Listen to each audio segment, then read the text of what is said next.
It's human nature to be influenced by your surroundings.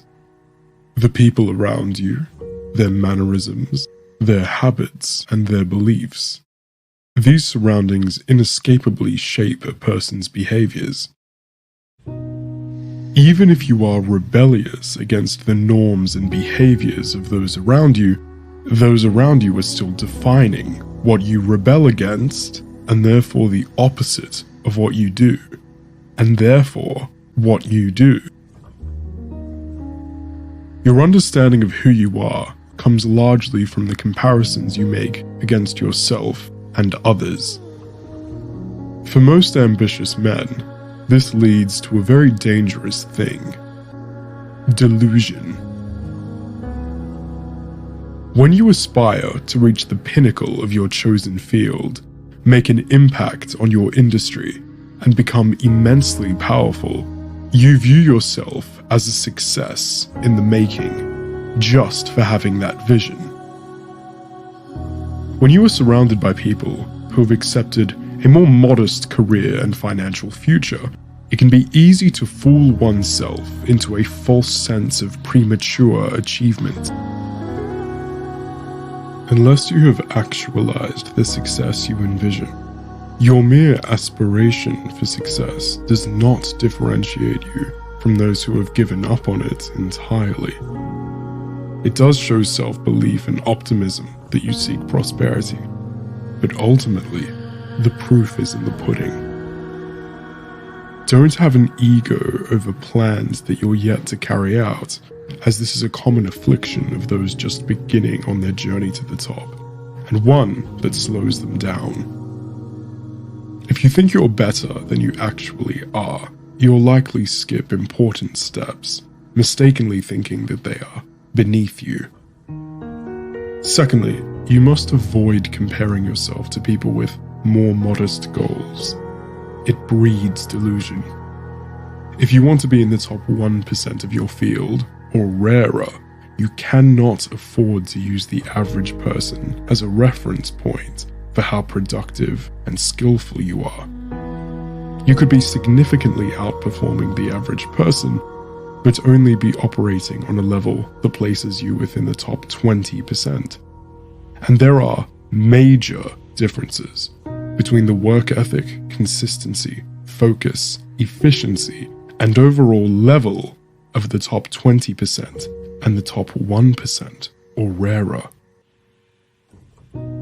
Unless you've seen firsthand what the daily routines of the top 1, top 20, and top 50% look like, you won't recognize the difference as easily as you might think. Compared to a very lazy or uncommitted person, a top 20% performer seems like a god. Compared to an elite performer, however, they seem like a beginner.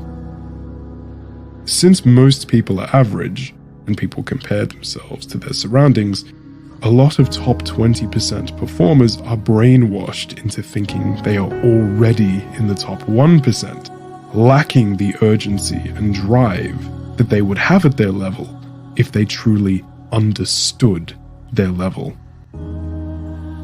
The solution is either not to compare yourself to others, or to compare yourself to others, but accurately. If you don't compare yourself to others, how do you stay ahead of the competition? Simple. Stay ahead of yourself. It's a cliche, but competing against yourself really can shape you into an elite force of nature. The wrong way to go about competing against yourself is to do it very gently with very modest expectations.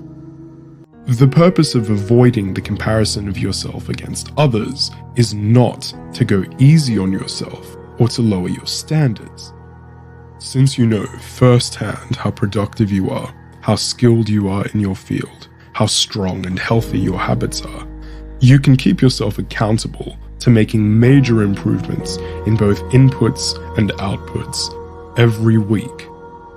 There should be consequences for failing to improve and rewards for improving.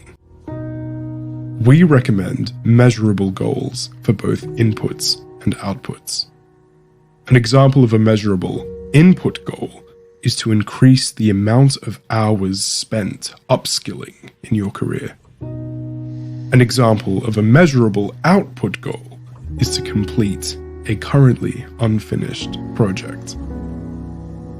If isolating yourself from the competition isn't for you, go ahead and evaluate your performance against others.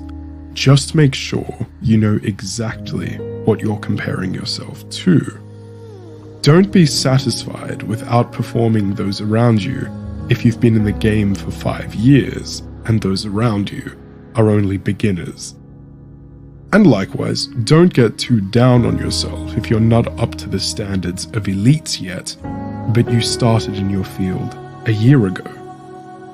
In fact, if you do find yourself intimidated by a reality check that exposes the gap between your current abilities and the abilities required to reach your goals, view it as a blessing.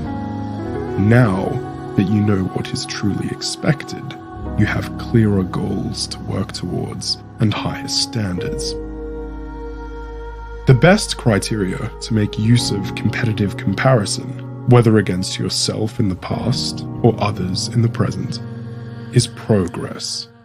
He who grows the fastest wins.